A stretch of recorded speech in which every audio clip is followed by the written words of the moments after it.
Hey there, good people, and welcome to the first episode of the DNP Podcast. I'm your host, Debo Agbede, and I cannot wait for the start of the NFL season.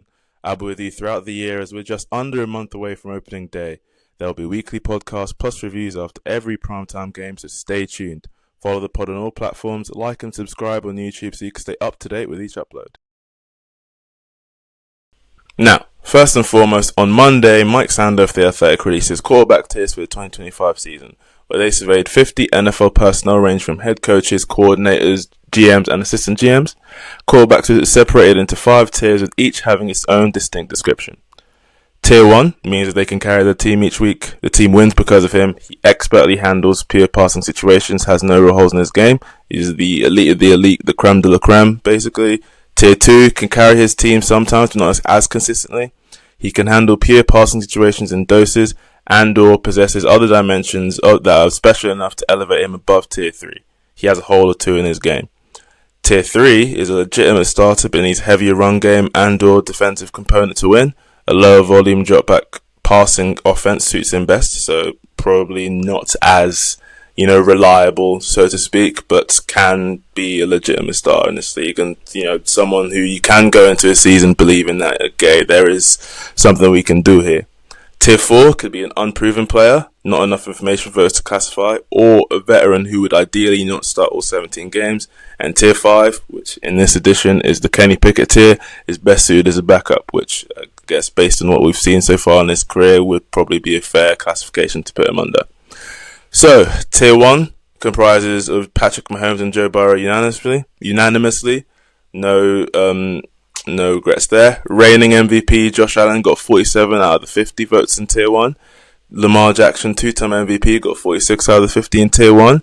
And Matthew Stafford, with 26 first Tier 1 votes, got a Tier 1 nod, which is what I want to focus on initially, because I think it's very fair to put him as a Tier 1 player. I think from the Super Bowl win and just what we've seen of him being basically a play away from the NFC Championship last year, it is a fair ranking. But what I want to kind of focus on initially is not that he's not, but I think with the way NFL quarterback play is discussed in today's media and just today's conversation, it feels like the top 4 is quite unanimous. As we see here, there's even within the Tier 1, there is still kind of a large gap between Lamar and then everyone, Lamar being the 4th and everyone below.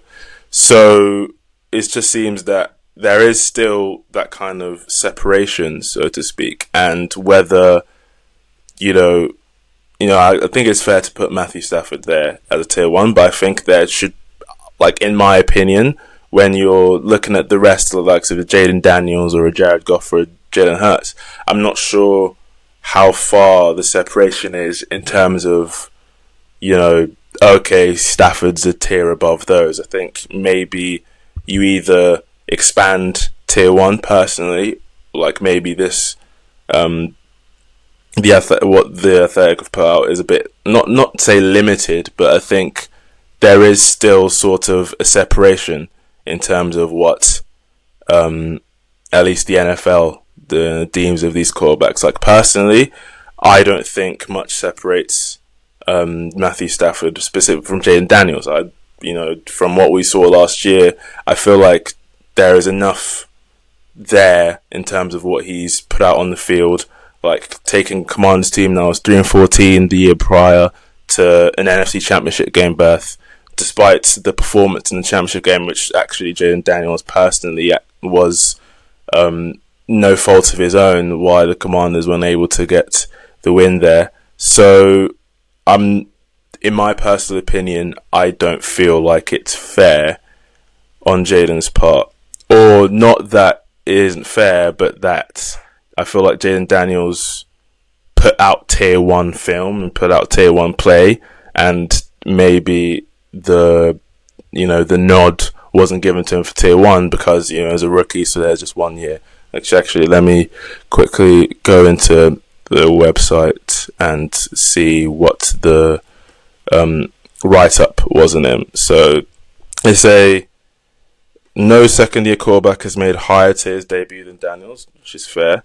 His 17 top-tier votes eclipses the records that CJ Stroud even set, which I think it's fair to say that Jayden Daniels had a better rookie year than CJ Stroud, despite what we would have thought of CJ Stroud initially, that, wow, there's never going to be a better rookie quarterback than CJ Stroud, and then boom, Jayden Daniels the year later, kind of pips him to that nod. We've got a defensive coordinator saying, okay, what I respect most is it never seems too big for him. I would agree. He would stand in the pocket and deliver the ball. Once we saw him running around, it was, okay, he's going to be a problem. Fairly agree.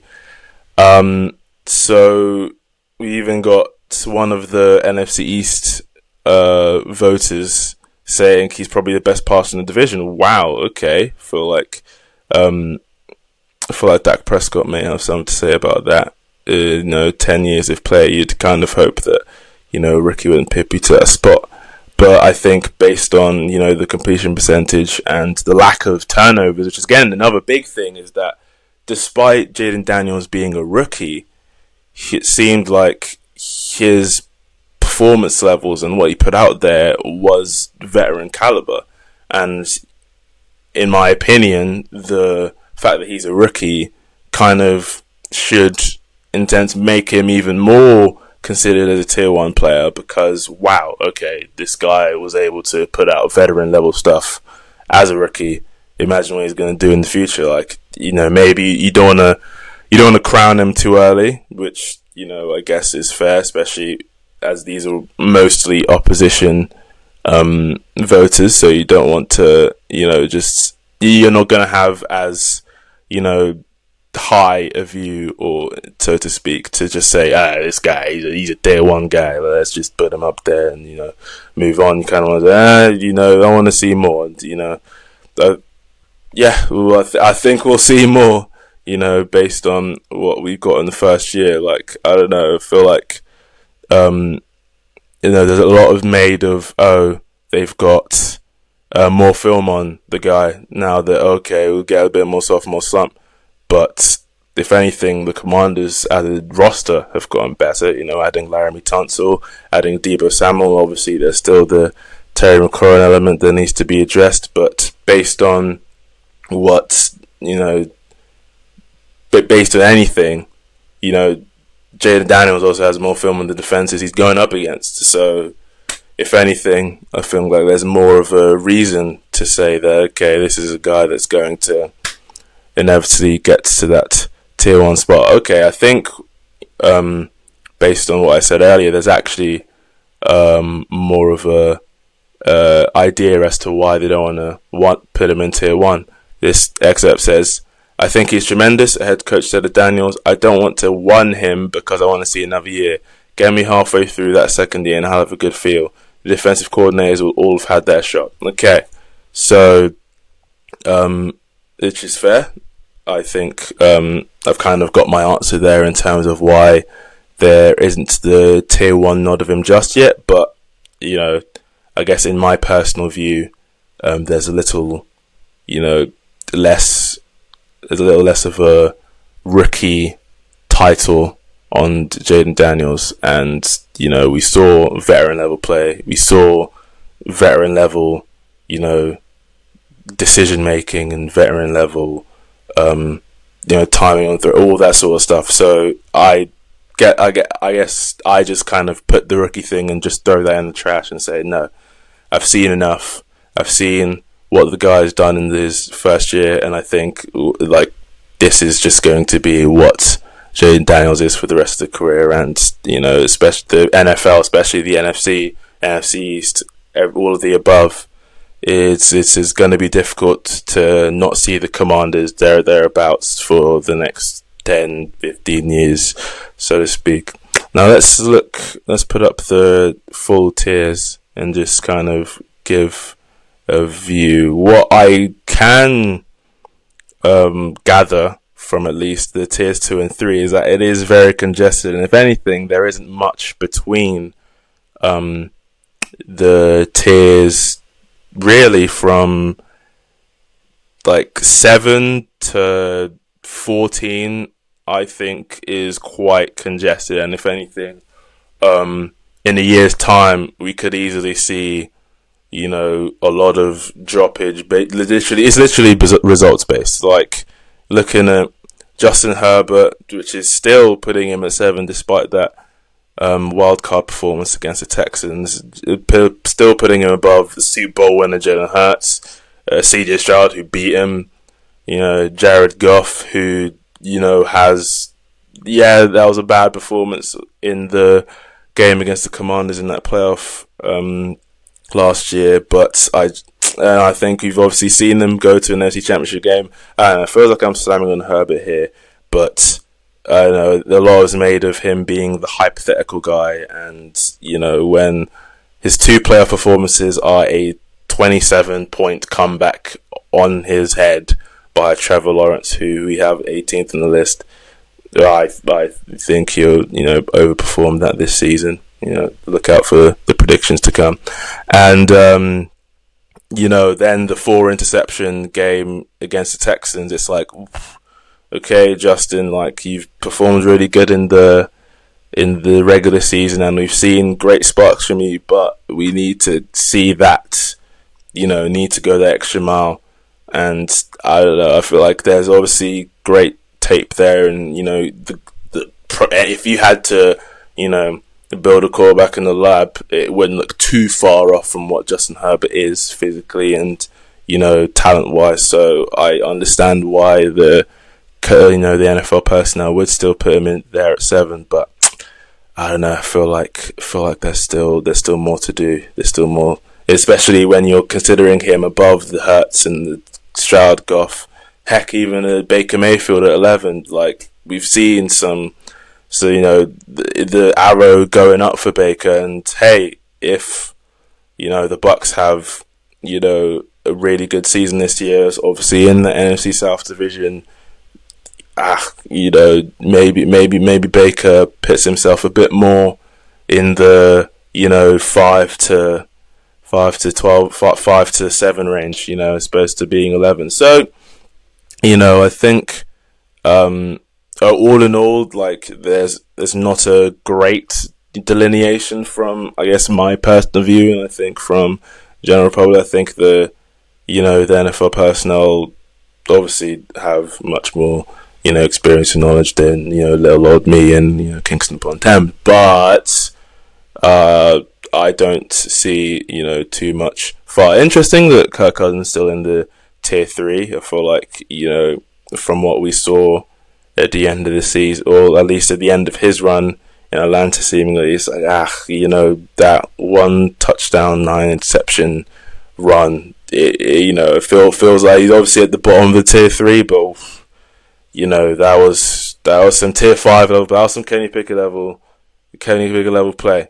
So, obviously interesting to see whether he gets an opportunity going into this season if obviously a quarterback goes down. But, I guess with Michael Penix in that unproven tier, let's find out. Obviously, JJ McCarthy as well, seemingly getting hasn't played in a regular season game, so it's obviously perfectly fine to put him in a tier 4. I guess, obviously, if you're a Colts fan, you're quite worried considering that both of your quarterbacks are, based on what the NFL believes is below someone who hasn't even, played a snap of, proper NFL play. So I think there's still a lot to be done there. But all in all, I think it's quite a decent ranking. And, in my personal opinion, there are a lot of players here that can improve their stock, So, I think this is there's a lot more to be done, and I think 2026 there'll be a lot of those tier 4s that may even shoot up into tier 2, or a couple of those tier 4s, mainly Penix and JJ. But other than that, I think there's not much moving to be done.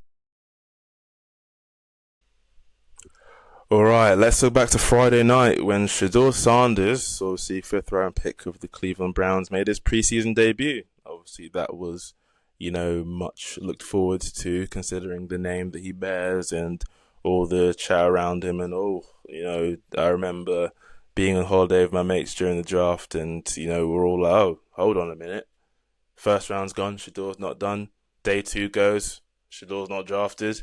At the airport of Malta, just going, hey, checking their phones, like, oh, where's Shedeur gone, sort of thing. And then, bang, we're in the not duty free, but I'm in one of the shops getting a meal deal. Get the notification on the phone, 5th round, Shedeur Sanders goes to the Cleveland Browns when they've already drafted Dylan Gabriel. Okay, this is an interesting situation. Kenny Pickett's there, Joe Flacco's there, Deshaun Watson's still on his contract. What are Cleveland thinking? But for better or worse, I stayed up until the early hours in the morning and made notes of what I thought on his performance.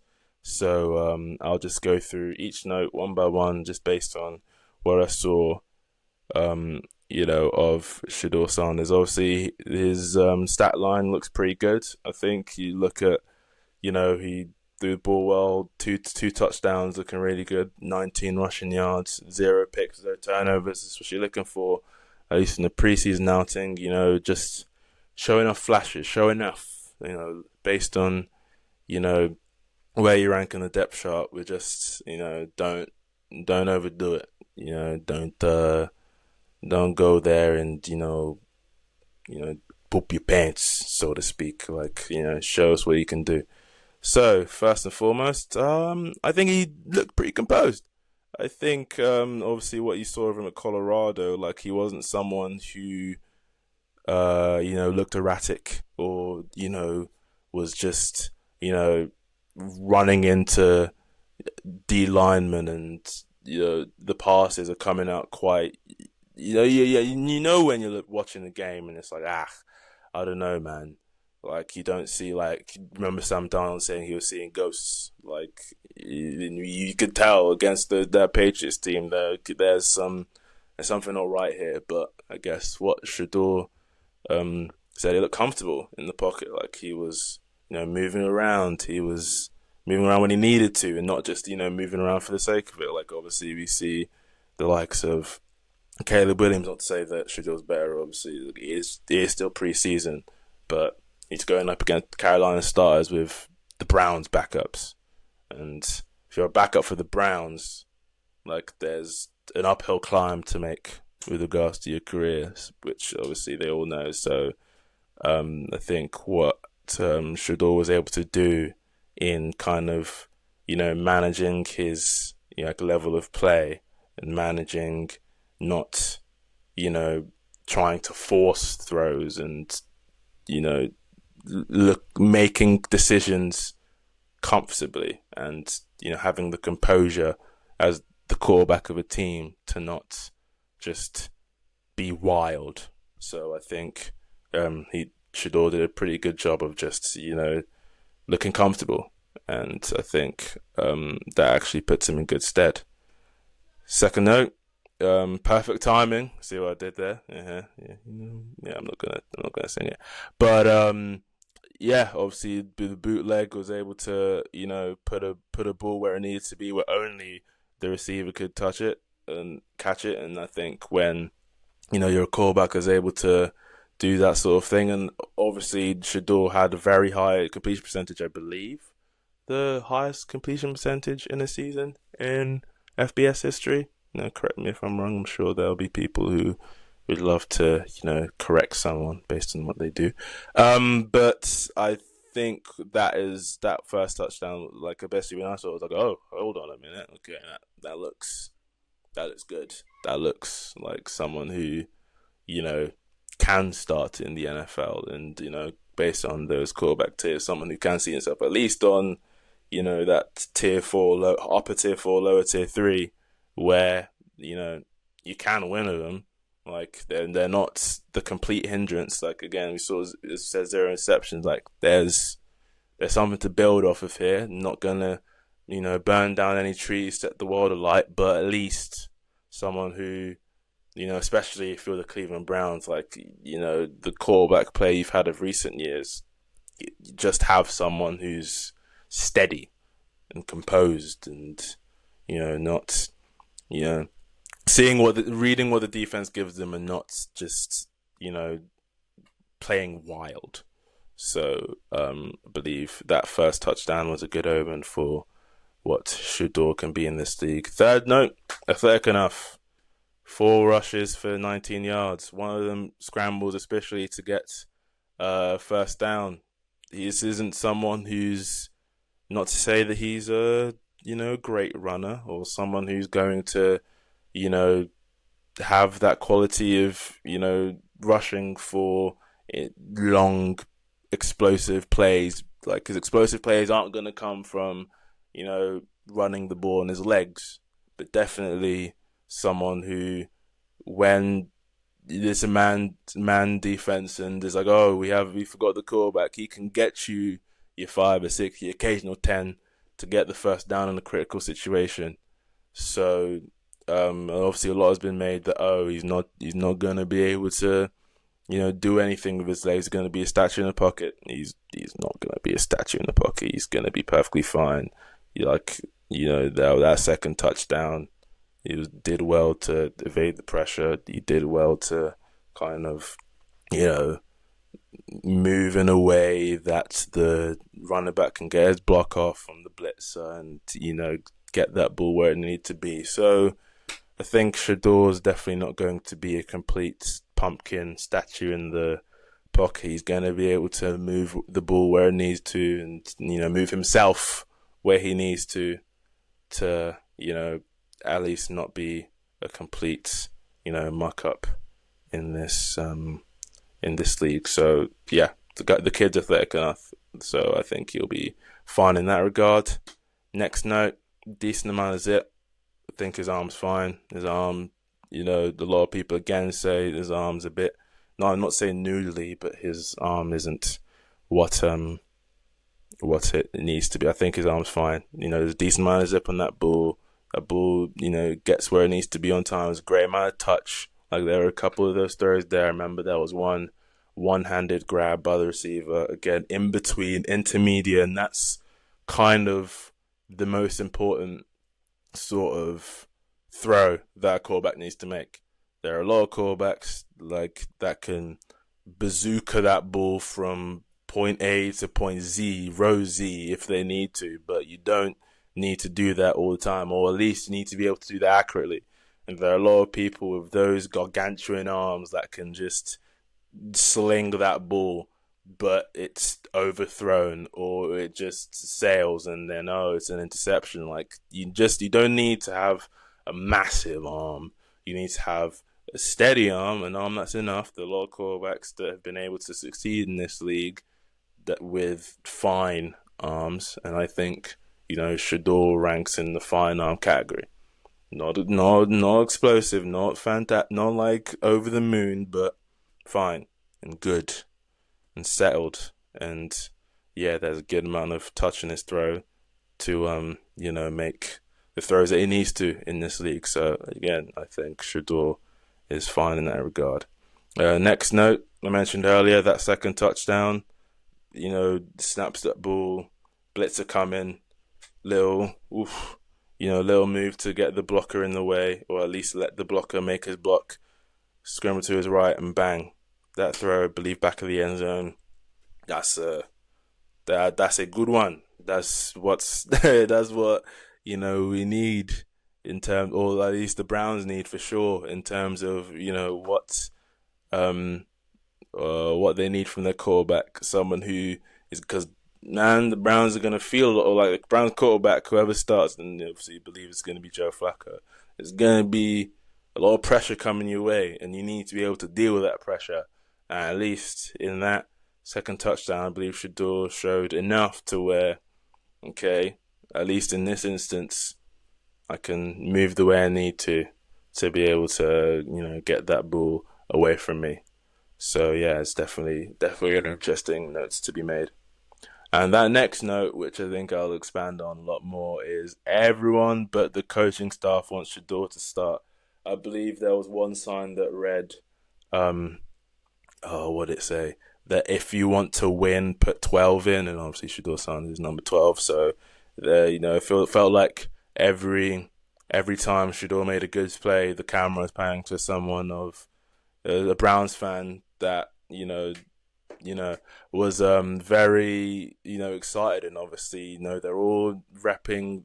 And this game was in Charlotte, by the way, but it seemed like it was almost a Browns home game in the sense that all the cheers for Shedeur whenever he made a good play, and we've seen the depth chart of late when they released after the Panthers game, and it's still Shedeur fourth in the depth chart, and you're looking at it and you say, hold on a minute, this guy's throwing the ball well. His teammates seem to like him as well. We've seen clips coming out as of late, obviously him chatting it up with David Njoku, even Myles Garrett say, hey, we're gonna need you this season. Heck, like, come on, based on what we've seen of the quarterbacks today, we know what Kenny Pickett is.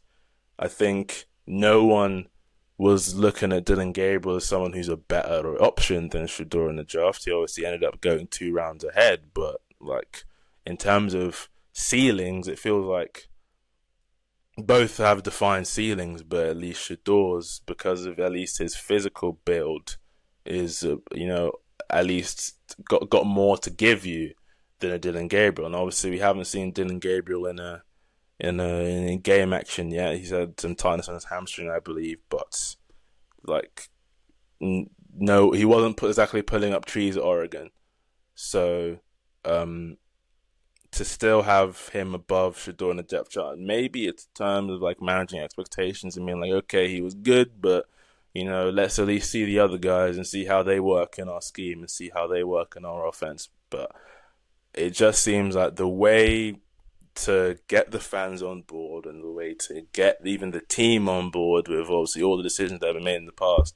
I mean, despite Myles Garrett signing the Whopper contract earlier in the year, what he was saying when he was going on the media tour, saying I wanna win. Like, man, the decisions that have been made, at least the quarterback position specifically, they haven't led to us winning at all. And I and Myles Garrett needs to compete to, at least as the Hall of Fame level player he is, like, get me at least competing, get me to the playoffs. Like we've seen Baker go off to, Carolina, LA, and now Tampa Bay. Like, yeah, Carolina and LA didn't do too much other than that Thursday night game, but we've now seen him in Tampa, and this guy is a consistent playoff, caliber level quarterback. So we need to do, more, because we've just let go one of the better quarterbacks in the league for a guy who's got a lot of baggage and unguaranteed deal. And what are we doing? He's done his Achilles twice over now. So let's get at least this kid in who can not say he's gonna be a game winner for him yet. Like, obviously he's still a rookie, but at least someone who can bring people on side and motivate the other guys. So, because if Shedeur's in, you're gonna feel motivated, because this is a guy who was tossed aside in a way, because this is someone who was expecting to go into the top 10s, the top 20s, at least in the first round, and he drops all the way to the 5th. So there's that chip on the shoulder that, you can get behind a guy like that. So I think if the Browns, at least going into 2026, want to have a little bit of good vibes and, at least good talk in the media, because everyone's clowning him for, it's almost been a 20-year since they've returned to the NFL. It's been like a 20-year punishment on the Cleveland, especially seeing the old franchise, the Ravens, going to be successful. Like, there needs to be a level of, good fortune and success, at least on their part. So I think, Shedeur, at least for now, based on what it is, needs to rise up that depth chart, and at least, in my personal opinion, be the backup if, for every reason Flacco goes down, or in some sense, we all know Flacco is not going to be the future of the team.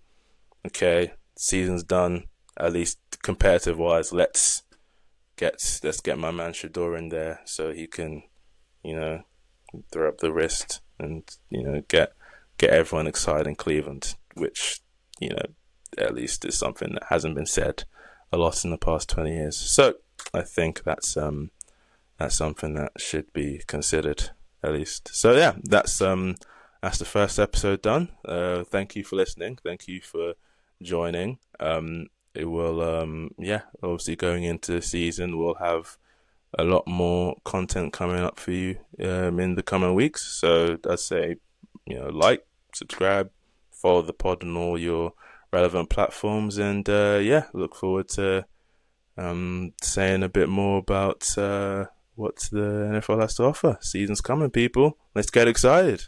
All right, toodaloo. Have a good one.